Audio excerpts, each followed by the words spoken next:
সুইজারল্যান্ডে ইরানি প্রতিনিধি দলের সফর প্রসঙ্গে দেশটির পররাষ্ট্র মন্ত্রণালয়ের মুখপাত্র ইসমাইল বাঘাই জানিয়েছেন, আলোচনার মূল উদ্দেশ্য হল চুক্তির অন্য পক্ষের প্রতিশ্রুতিগুলো বাস্তবায়নের বিষয়টি নিশ্চিত করা। তারা কিভাবে নিজেদের বাধ্যবাধকতাগুলো পূরণ করবে তা স্পষ্টভাবে জানাই সেখানে তেহরানের প্রধান লক্ষ্য। ইরানি সংবাদ মাধ্যমের বরাতে জানা গেছে, সমঝোতা স্বাক্ষরের নানা ধারার উল্লেখ করে দ্বিপাক্ষিক সম্পর্কের বিষয়ে জোর দিয়েছেন ইসমাইল বাঘাই। তিনি জানান, সমঝোতা স্মারকের ১৩ নম্বর ধারা অনুসারে ইরান ও যুক্তরাষ্ট্রের মধ্যে একটি স্থায়ী চুক্তির আলোচনা শুরু হওয়াটা পুরোপুরি নির্ভর করছে অপর পক্ষের সদিচ্ছার উপর। বিশেষ করে ১, ৪, ৫, ১০ ও ১১ নম্বর ধারা অনুযায়ী প্রতিপক্ষের বাধ্যবাধকতা পূরণ ও তা বজায় রাখার উপরই চূড়ান্ত আলোচনার ভবিষ্যৎ ঝুলে আছে।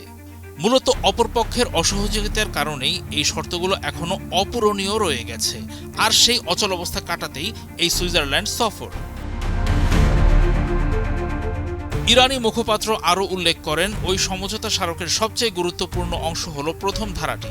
সেখানে মূল কথা হল লেবানন সহ সমস্ত রণক্ষেত্রে সংঘাতের অবসান ঘটানো। ইরান নিজে প্রতিশ্রুতি রক্ষা করলেও অন্য পক্ষ তাদের দায়িত্ব পালনে ব্যর্থ হয়েছে। বিশেষ করে লেবাননে ইসরায়েলকে যুদ্ধবিরতি মানাতে না পারাটা প্রতিপক্ষের পক্ষ থেকে একটি স্পষ্ট চুক্তি লঙ্ঘন। যদিও সামুদ্রিক অবরোধ প্রত্যাহার ও হরমুজ প্রণালী উন্মুক্ত করার মতো কিছু ক্ষেত্রে অগ্রগতি হয়েছে, তবে ইরান পুরো সমঝোতাটিকে একটি একক প্যাকেজ হিসেবে বিবেচনা করছে। মুখপাত্র সতর্ক করে বলেন, প্রথম ধারাটি না মানার অর্থ হল পুরো চুক্তির কার্যকারিতা ভেস্তে যাওয়া। অপরপক্ষ যদি দ্রুত ওই বিষয়ে কার্যকর পদক্ষেপ না নেয়, তাহলে দ্বিপাক্ষিক সমঝোতা গভীর সংকটে পড়বে।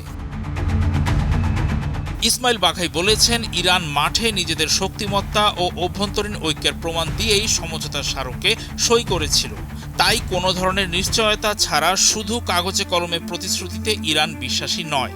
তবে নিয়ম অনুযায়ী তেহরান চুক্তিটি বাস্তবায়নের সব ধরনের চেষ্টা চালিয়ে যাবে।